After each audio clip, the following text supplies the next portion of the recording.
Hi, everyone. We are now going to start introducing you to Chapter 15 on financial statement analysis. You should see in front of you Walmart's 2018 annual report. So just to give you some background on what this chapter is trying to do and accomplishing is most of you will never do a journal entry in your life, but you will see financial statements and you may be asked to analyze them, or maybe you'll just want to analyze them yourself. So I like to think of this, use the analogy that we're like doctors determining the financial health of a company when you're analyzing a financial statement. And just like a doctor has different types of tools to assess a person's health, we use different types of tools to assess a company's health. And that's what this chapter is introducing you to, those tools and how we use them. So I have here Walmart's financial statement. In the beginning of the chapter, it talks about corporate financial reports. So we want to show you some of these items that they're talking about to show you they really do exist and they're part of this annual report. And the first item they talk about is management's discussion and analysis of financial condition and results of operations. Sorry if you could see, that's pain. Okay, so, and I'm sorry, it says the typical business annual report reports about the business overview. And I'm just going to start scrolling, and that's what all of these pages are doing. Talking about Walmart and what their business, you see it says business right here, I have my pointer on it. Risk factors, this is part of their internal control. Unresolved staff comments, properties, some legal proceedings, they have mine safety issues. So they're talking about information. Here is management's discussion, and that's your next area, and analysis of financial conditions. And you can see here, that goes on for about 14 pages. We're not going to read it. I'm going to take you to it.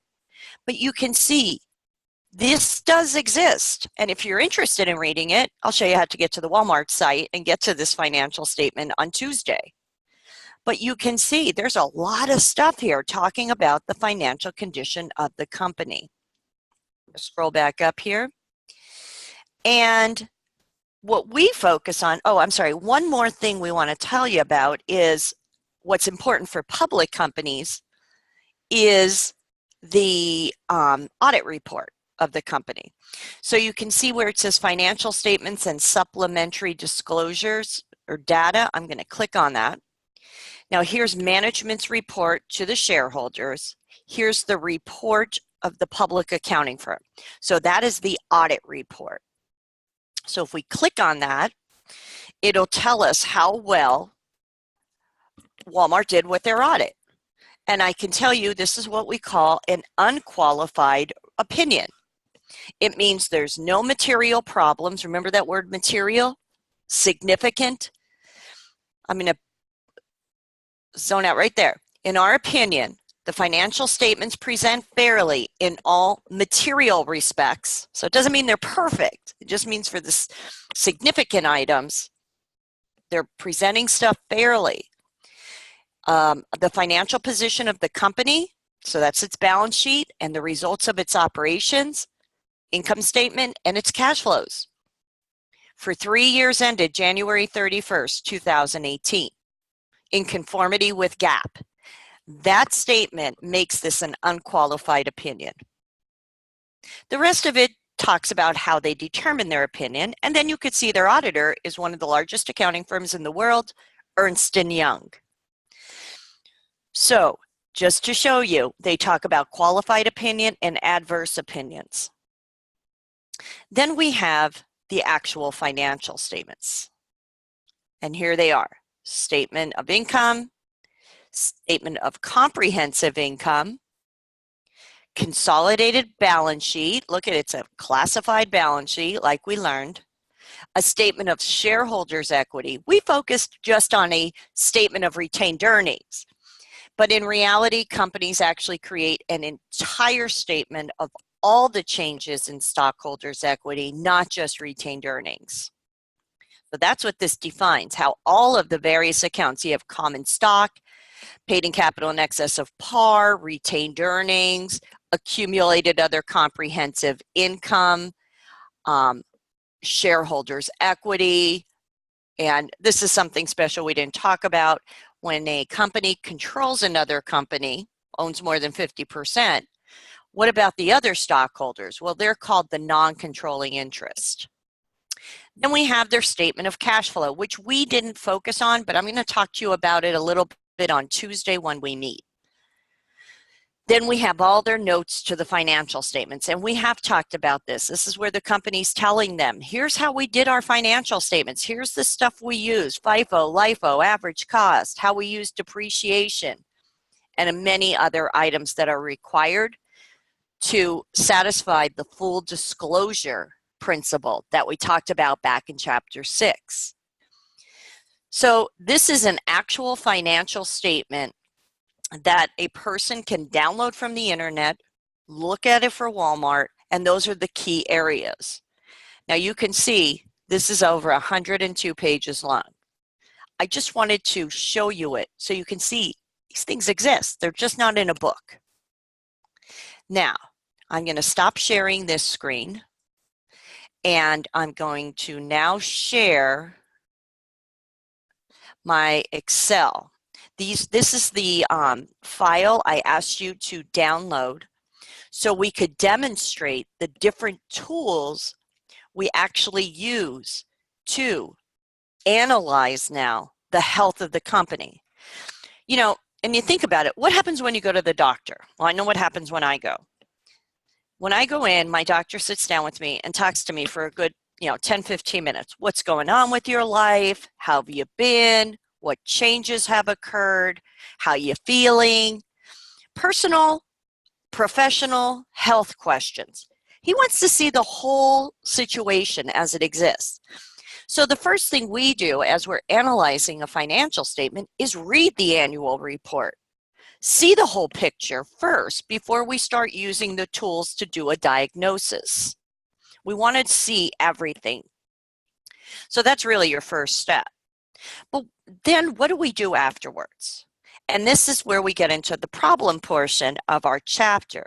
We use special tools, just like the doctor uses a stethoscope or a blood pressure machine or a thermometer.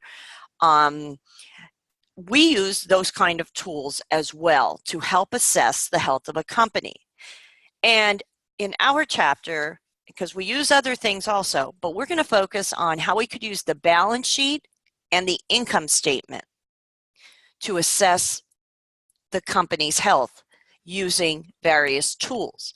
And today's discussion will focus on two of the tools, something called horizontal analysis, and the other is vertical analysis. So I may not be writing down notes here, but you might want to be jotting down some of this information about what vertical analysis is and what horizontal analysis is. So we're going to start with horizontal analysis. Now, you could see in front of me here, this income statement has 2 years of information. Companies always provide at least 2 years of information on an annual report. So there's 2 years of income statement information, and there's 2 years of balance sheet information. Why do they do this? So as a decision maker, we can compare. So we call these comparative financial statements when you have more than 1 year presented. And this is the norm, guys. So I'm starting with my balance sheet and my income statement, and you have access to this file as well. Now, how do we complete? What is this horizontal analysis? Well, I'm going to go to the income statement. Here's our 2 years of accounting information for the income statement. Now, if we want to know how did our various items on our income statement change? So what horizontal, I'll put some notes here, analysis does is determine the dollar amount and percentage of change on each item on the financial statement. Okay, so what we're going to do first is determine, well, how much did each item change? And then we'll calculate the percentage it actually changed. Because maybe we're interested in knowing, and maybe we said back at the company, we want to increase our revenue by 5% from last year. Well, let's see if we did it. Or we want to decrease our cost of goods sold, or whatever the case may be. So there may be things that we wanted to achieve, goals we wanted to achieve, that we could determine, did we do that? Decision makers will also look at this and compare it to other companies in the industry. So we'll be taking a look at that. So let's first show how we do this actual computation. So let's first compute the dollar change. So what we do is just say, okay, sales revenue started at 544, I'm sorry, it ended at 573, 522. So we start with the ending amount. It's last year's balance, so this year's balance minus last year's. So it increased by $28,676. So that gives us a dollar change. But how much did it change percentage-wise? Well, to calculate this, and I'm going to put the formula down here, you take the dollar change and divide it by the older year amount. So in this case, we'll take the 28,676 positive and divide it by the 2017 sales revenue of 544,846. I'm going to change this to a percentage.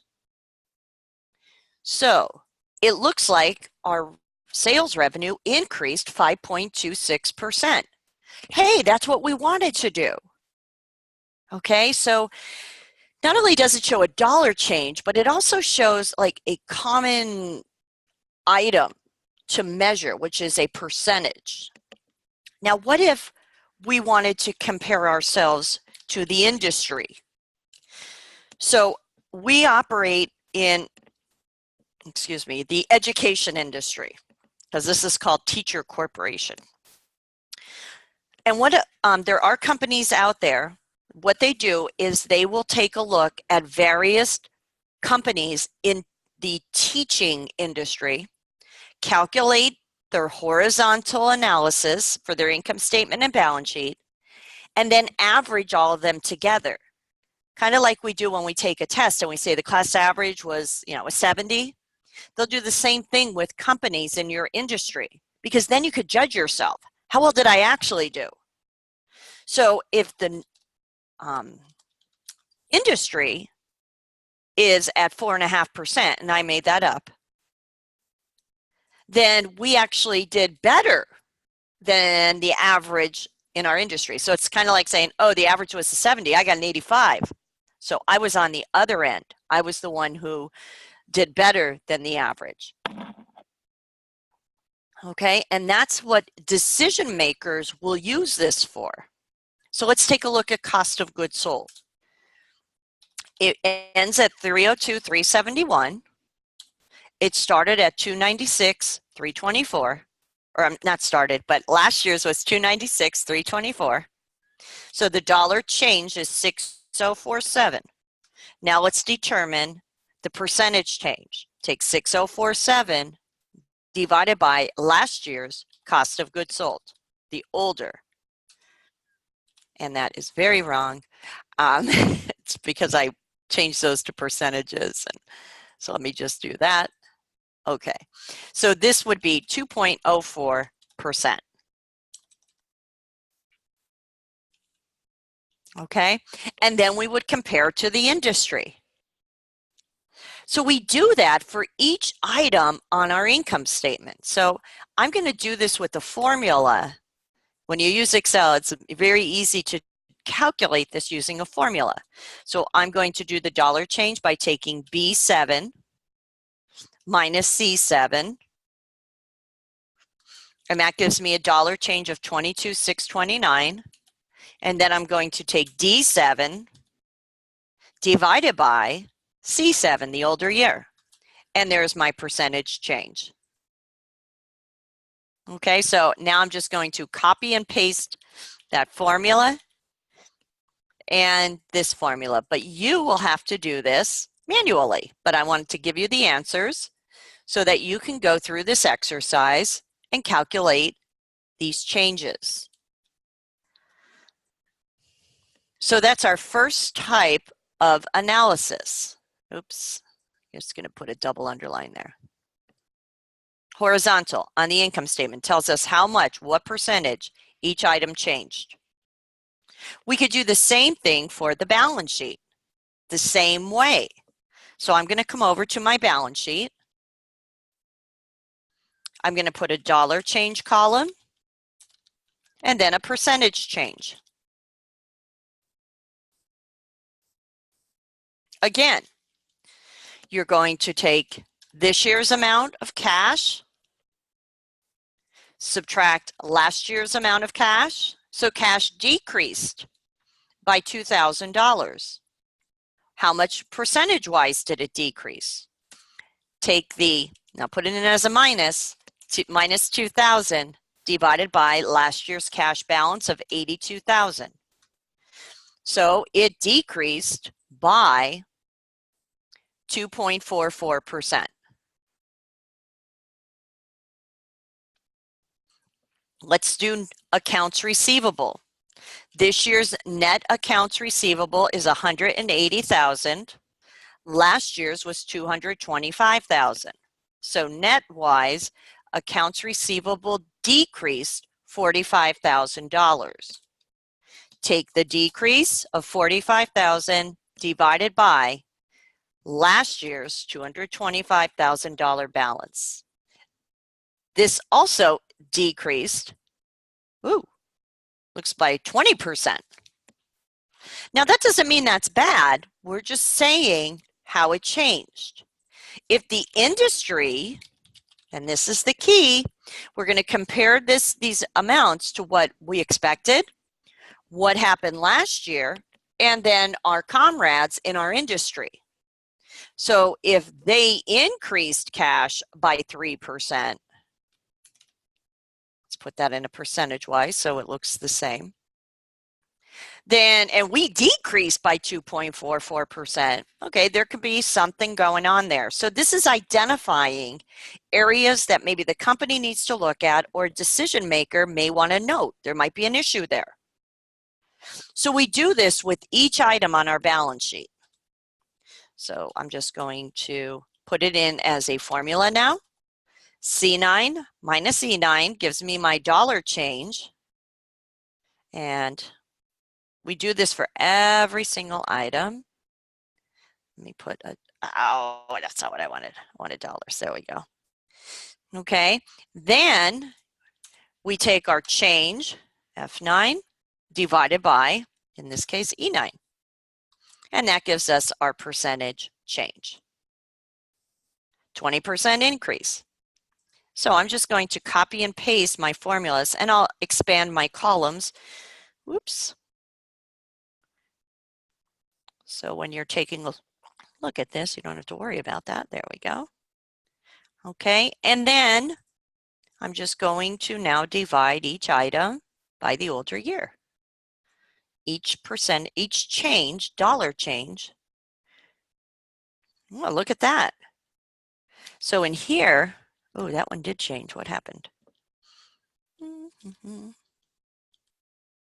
Oh, okay. Okay, those were in C. I'm going to have to fix these formulas. B18 minus D18.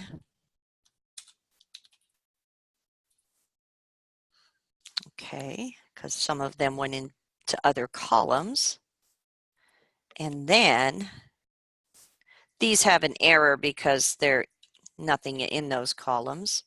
We'll take F18 divided by D18. Okay, cool. All right.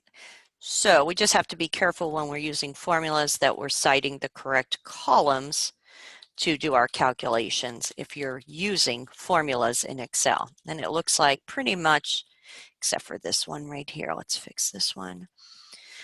Whoa, what happened to this one? Let me fix that. That's a big gap there. Okay. So I got B37 minus D37 and then plus D37. Oh no, plus F37 divided by D37. So all I'm doing is taking the change between this year and last year and then dividing it by last year to get, so that'll be 0 and that'll be 0. And I'm just putting the dollar amounts in here like I did in the beginning. So this one, 165,000 divided by, wow, that's going to be a huge percentage increase, which I'm just going to take that back down to a general number, and that's going to be 192.98% increase. Okay, so we now have seen and calculated how each of our items on our income statement and our balance sheet changed from last year to this year, showing us a dollar amount and a percentage change, which we can now compare to what we expected, what happened last year in our own company, and what's happening currently in the industry. Just like when we have our blood pressure taken, your doctor doesn't take your blood pressure and just make an assumption on a number. They need norms. They need norms for your age or an average for how old you are, because an average blood pressure will vary by age. Same with your pulse. So they'll look at how old you are, what industry are you in, what population are you in, what's the normal for your population. And then based on that information and your prior health history, make an assessment of your blood pressure. That's what we're doing here with horizontal analysis. So that's the first kind of analysis we do. The second is what we call vertical analysis. So we're going to be going up and down the financial statements. And we're actually going to calculate the vertical analysis separately for each year. And here's what you do. You take each item on your statement and divide it by, for the income statement, sales revenue. So you're going to take each item and divide it. Your denominator will always be sales revenue.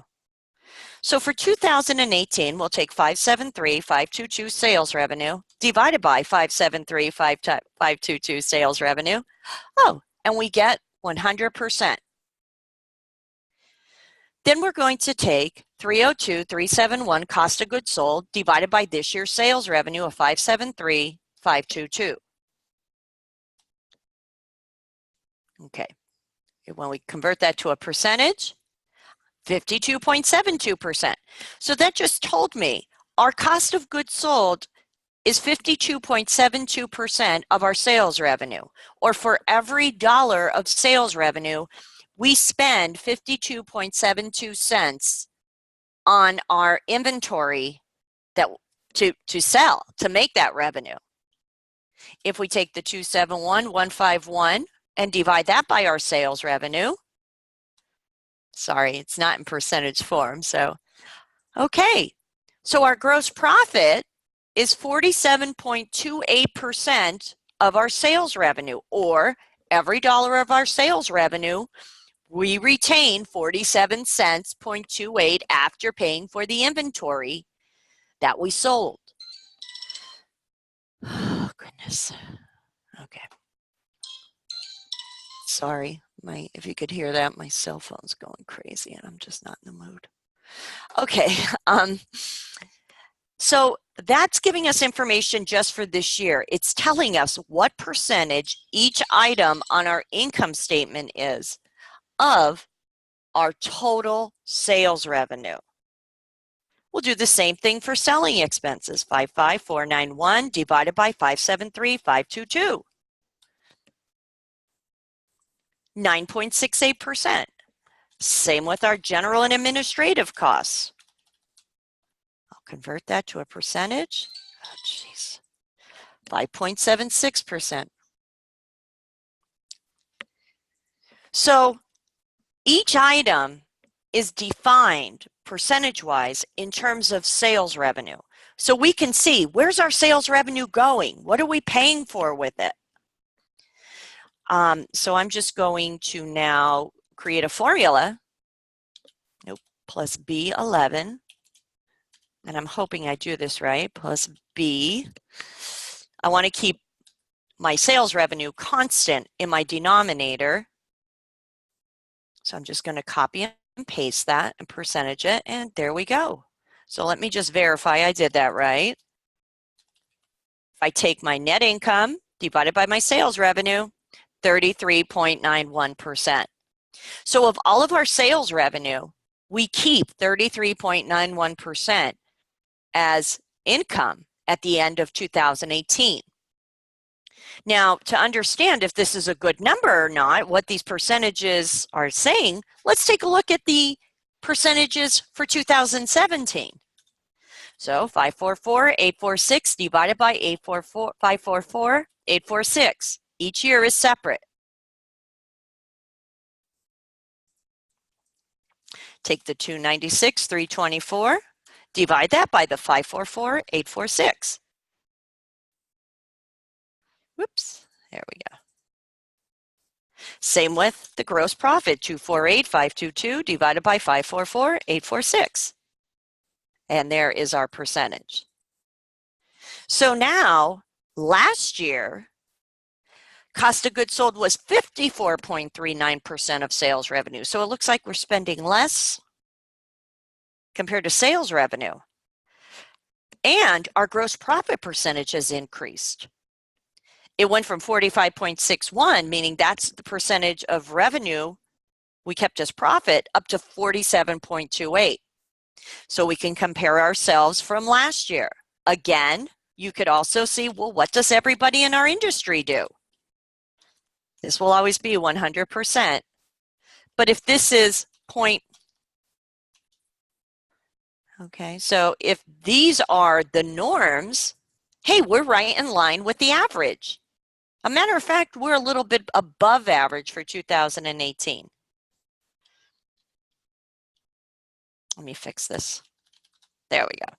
Okay, so just to show you how we use these. So I'm just going to finish off this income statement vertical analysis for 2017. So I'm going to take the amount of selling expenses for 2017 and divide it by, I'm making the sales revenue denominator constant in that formula. And now I can calculate the remaining vertical analysis for 2017's income statement. And look at that, how I could do some comparisons to see what happened this year compared to last year percentage-wise.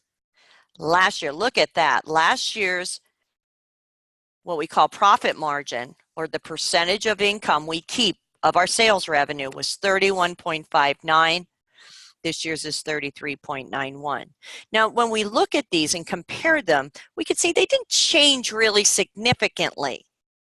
But here, if something did change significantly, just like if our blood pressure spikes up, we want to find out why. We want to see how we could remedy it. This is what decision makers do with this information. And percentages are a much more easier comparison to use than numbers. Okay, so say Teacher Corporation was in Walmart's industry. Now, I'm just going to flip back over. You're not going to see this. And then I'll come back. And if you see it, great, but I don't think you do. I'm just going to go to their income statement. Okay, let's see their revenues. Okay. Walmart's revenue was $495 billion. I think I did that right. Let me see. I got to make that really big. And thousands, million, no, hundreds, thousands, millions, $495 billion. Okay? How the heck do you compare that number to our little company? But percentage-wise, we can. Let's see what percentage Walmart's cost of goods sold is of its sales revenue. And I could tell you it's much higher than this because they buy low and they sell low. They don't make a huge profit margin, meaning they don't make a huge amount per item, but they sell so much, that's where they make their money. Okay. Now, final item for today, vertical analysis of our balance sheet. Now remember, when we do vertical analysis, we need to find something to put in our denominator and consistently compare each item to that particular item. So what we use on the balance sheet is we take each item on our balance sheet for a year and divide it by total assets. So each item divided by total assets. So here is cash for 2018, 80,000. Let's find our total asset amount, 1,400,000. Oops, I'm trying to do too much here. Sorry, let me just make that bigger. 1,470,000. So what this tells us is what percentage cash is of all of the assets. Do the same thing with accounts receivable. 180,000 divided by the total assets of $1,470,000. Accounts receivables represents 12.24%. Notes receivables, same thing. 60,000 divided by 1,470,000, our total assets, and that will give us, oops, I meant to make it a percentage first, 4.08%. So we do that for each asset to determine, well, what percentage is each asset of all of our assets? How do we, how are our assets composed? Are they all in current assets? Are they in long-term assets? Are they divided out? And then compare ourselves to what the industry does. We could also compare ourselves to last year. Last year we had 82,000 in cash. Our assets, total assets, were 1,415,000, or 5.8% of all of our assets. We look for it, were there significant changes? 225,000 divided by total assets last year, 1,415,000. It was about 15%, a little bit of a change, 2 or 3%. Okay, so we're looking for a significant amount of changes or things that don't compare correctly to our industry, because each industry has also their horizontal analysis of a balance sheet. We'll do the same thing, I'm just kind of hopping down here, to liabilities. And we take the liability amount, 170,000, divided by total assets. And if you're going, why total assets? Well, we could divide it by and say total liabilities and stockholders' equity, but that's the same as total assets, right? Assets equal liabilities and stockholders' equity. So if you wanted to say, okay, accounts payable, here's the percentage, it is 11.56% of liabilities and stockholders' equity. That's good. Or you could also view this as, for every dollar in assets, we owe 11.56 cents on them, because that in accounts payable. You could do the same thing with our salaries payable. What percentage is salaries payable of all of our liabilities and stockholders' equity or assets? It's the same thing. You could do the same thing for last year, 250,324 divided by 14175. Sorry, that was our total asset amount. So last year, it appears accounts payable was significantly higher percentage of all of our assets or liabilities and stockholders' equity. So I'm going to complete this and put this out on Canvas for you, but I want you to finish this on your own and really dig into how we do these computations, why we're doing them, and how we use them. We're doctors. Based on vertical analysis And horizontal analysis, we're going to start assessing the health of the company by looking at the percentages, comparing them to ourselves last year and to our industry. So those are the first two areas or tools we examine in Chapter 15. What I would like you to have done for Tuesday is problems. I think it's just one of them actually. Problem 1424A. Problem 1424A. And that's testing you on this vertical analysis. The exercises test you on the horizontal analysis. So you're going to have plenty of practice with these, but you need to know both for the final exam. So I'm going to end my presentation now. Remember, we're looking at financial statement analysis, the tools we use once we read the financial statement and gather information about the company to assess the health of the company. Have a very happy Easter, and I'll see you on Tuesday.